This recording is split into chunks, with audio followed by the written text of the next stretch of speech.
आइए 2 मिनट में समझा देता हूं मोलारिटी क्या है और मोलालिटी क्या है। मोलारिटी की बात करें या फिर मोलालिटी की, आप समझिए एक सॉल्यूशन से। मैंने एक सॉल्यूशन लिया जिसमें सॉल्वेंट है वाटर, जो डिसॉल्व करेगा। सोल्यूट में कौन है? Water soluble base NaOH, sodium का हाइड्रोक्साइड। सोल्यूट जो है मैं 2 से समझाऊंगा, जो डिसॉल्व होगा उसको मैं 2 से या फिर B से समझाता हूं, सॉल्वेंट को मैं 1 और A से समझाता हूं। मोल, मोलारिटी में भी मोल वर्ड है, इसमें भी मोल वर्ड है, आप समझिए, यानी कि मोल पे डिपेंडेंसी है। अब अगर मैं मोलरिटी की बात करूं तो वो कैपिटल M से समझाता हूं। तो मोलरिटी इज इक्वल्स टू क्या होता है बेटा? मोल्स ऑफ सोल्यूट, तो B से या फिर 2 से, divided by volume of solution, divided by volume of solution, divided by volume of solution.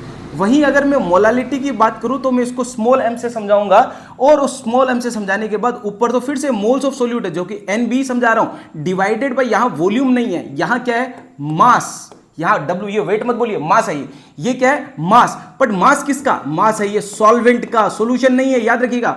अब आप बात करिए कि मोलरिटी किस पे डिपेंड करता है? वॉल्यूम पे डिपेंड करता है और मोल्स पे डिपेंड करता है। बट ये वॉल्यूम पे डिपेंड नहीं करता, ये मास पे डिपेंड करता है। अब आप समझिए, टेम्परेचर अगर मैं बढ़ाऊंगा, टेम्परेचर अगर मैं बढ़ा देता हूं सॉल्यूशन का, इस सॉल्यूशन का, तो वॉल्यूम इंक्रीज हो जाएगा। अरे हाँ या ना? बट ये मास तो उतना ही रहेगा। अगर टेम्परेचर बढ़ाऊंगा वॉल्यूम बढ़ जाएगा, ये केस ये बढ़ जाएगा, ये बढ़ने से ये ओवरऑल घट जाएगा, यानी कि मोलरिटी क्या हो जाएगी?